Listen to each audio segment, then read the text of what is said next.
이번 여행에서는 지하 자원이 많은 호주가 잘 살게 된 이유를 알아보기 위해서 올렸습니다.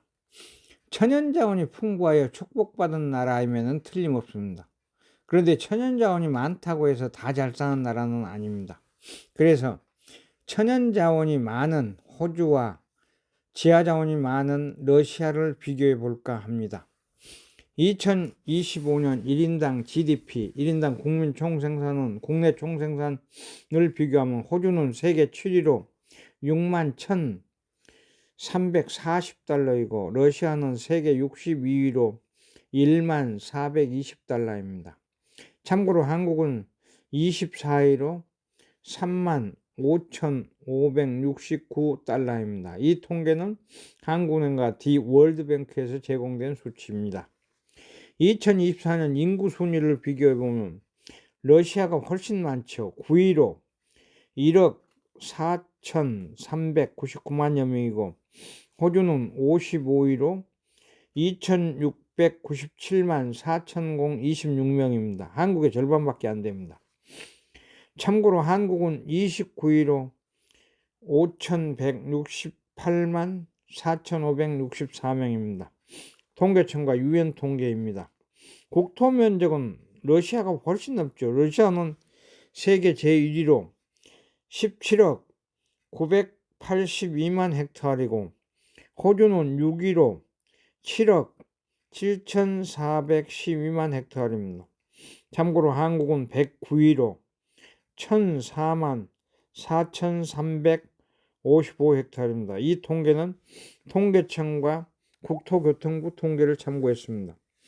호주는 1차 산업인 농업, 밀 생산을 많이 하고 있고 목축업, 소나 양을 키우는 목축업과 양모산업, 그리고 자원, 광산을 개발해서 자원을 수출하죠. 석탄이나 철광석 등을 수출하죠. 그런데 지금은 그린 에너지로 전환하려고 투자를 하고 있습니다. 그 다음에 제조업인 2차 산업은 크게 육성되지 않고 있으며 3차 산업은 금융, 서비스, 관광 산업을 육성하고 있는 나라입니다. 세계 원유 생산량 순위를 보면 러시아는 매장량은 6위이고 생산량은 2위입니다. 그리고 세계 최대 천연가스 보유국이기도 합니다. 세계 유가와 천연가스 가격에 따라서 러시아는 경제 성장과 재정 수입이 좌우됩니다. 원유와 천연가스 수출이 전체 비중의 60%를 차지하고 있고 재정 수입의 약 50%를 차지하고 있는 규모이지요. 러시아의 제조업은 중공업과 방산산업이 집중되어 있는데 군사 장비나 항공, 우주 이러한 산업에 집중되어 있고 3차 산업인 금융이나 소매, 관광산업은 전체에서 차지하는 비중이 아주 낮습니다.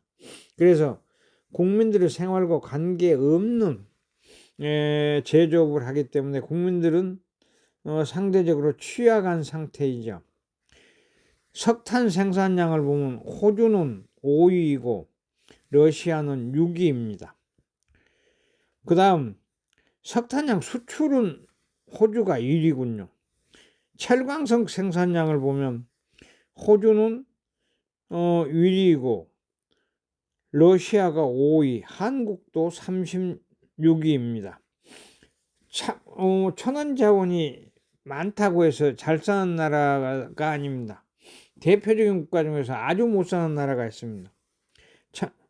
남미의 베네수엘라는 석유 매장량은 세계 1위인데 정치인들이 포퓰리즘으로 국민들의 삶이 어려운 나라가 되어 지금은 아주 못 사는 나라가 되었죠. 이런 나라들도 있습니다. 호주는 호주 회사 중에서 맥컬리 한국인프라 투용자 회사가 있는데 금융회사입니다. 한국에는 제2경인고속도로 공항 신도시 분기점에서 하객나들목, 연수분기점에서 송도나들목, 그 다음에 인천대교 고속도로, 경기도 하남시 데이터센터도 100% 취득했습니다. IDC지요. 그 다음에 서울 동부간선고속도로, 민자산업, 그 다음에 수도권 제2순환고속도로, 인천 김포고속도로 등 한국에도 약 20여 개의 인프라 사업에 투자하고 있습니다. 이런 금융 부분이 아주 발전된 선진국이라고 볼 수 있지요. 자원들을 몇 가지만 비교해 보겠습니다. 2023년 니켈 매장량입니다. 호주가 2위고 러시아는 4위입니다. 2023년 코발트는 호주 2위, 러시아는 6위 매장량입니다.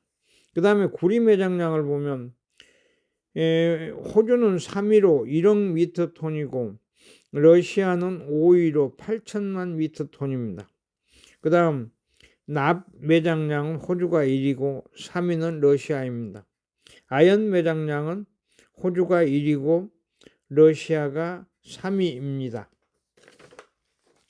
이와 같이 호주는 3대 에너지 자원 수출국이기도 하고 아까 얘기한 것처럼 1차 산업인 농업과 목축업, 소양 등을 유지 육성하고 2차 산업인 제조업은 크게 육성하지 않는 걸로 보입니다. 한국이나 일본, 독일은 제조업을 육성해서 잘 사는 나라가 되었죠. 3차 산업인 금융서비스업이 세계 8위이고 관광산업도 육성하는 나라입니다. 그래서 호주는 러시아보다 1인당 GDP가 5배 이상 높고 잘 사는 나라죠. 그래서 요람에서 무덤까지라는 슬로건으로 국민들의 삶의 질이 아주 높죠. 러시아는 아까 말씀드린 대로 원유 매장량이 세계 6위지만 생산량은 세계 2위이고 세계 유가와 천연가스의 변동에 따라서 경제성장과 재정 수입이 좌우됩니다. 수출 비중이 60%를 차지하고 있죠. 원유와 천연가스가. 그래서 재정 수입이 약 50%를 차지하고 있는데 지금은 우크라이나와의 전쟁 때문에 더 어렵게 되어 있습니다. 호주는 영국계 인구 구성을 보면 호주는 백호주의를 포기한 게 1975년입니다. 일하는 사람들이 부족해서 유색인종도 지금은 이민을 받고 있어서 대부분 서비스업이나 관광산업에 종사하는 사람들도 제조업에 종사하는 사람도 유색인종들이 아주 많습니다. 호주는 인구가 부족하기 때문에 백호주의를 1975년에 폐지했는데 지금도 호주 구성을 보면 호주 구성은 영국계 혈통이 33%, 그 다음에 호주계 혈통이 29.9%, 아일랜드가 9.5%, 스코틀랜드가 8.6% 됩니다. 호주에는 약 300개 인종이 거주하는데 한국계 인구도 13만 7천여 명이나 된다고 합니다.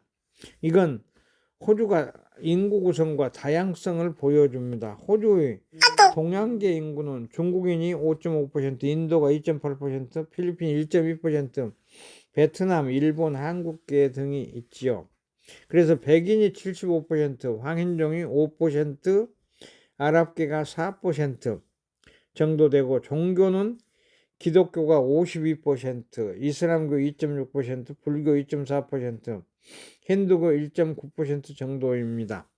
그래서 호주를 여행하면서 요람에서 무덤까지라는 말처럼 사람들의 삶의 질이 우리가 생각하는 삶의 질과는 약간씩 다릅니다. 호주는 모든 국민들이 의료가 무료입니다.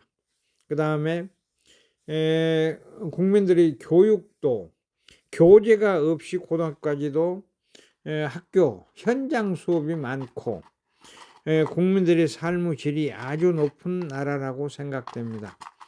호주를 여행하면서 천연자원이 많다고 꼭 잘 사는 것은 아니고 러시아나 베네수엘라를 보면 호주는 천연자원 1차 산업도 중시하면서 2차 산업을 개발하지 않더라도 금융과 서비스, 관광업으로 해서 부유한 나라가 되었습니다.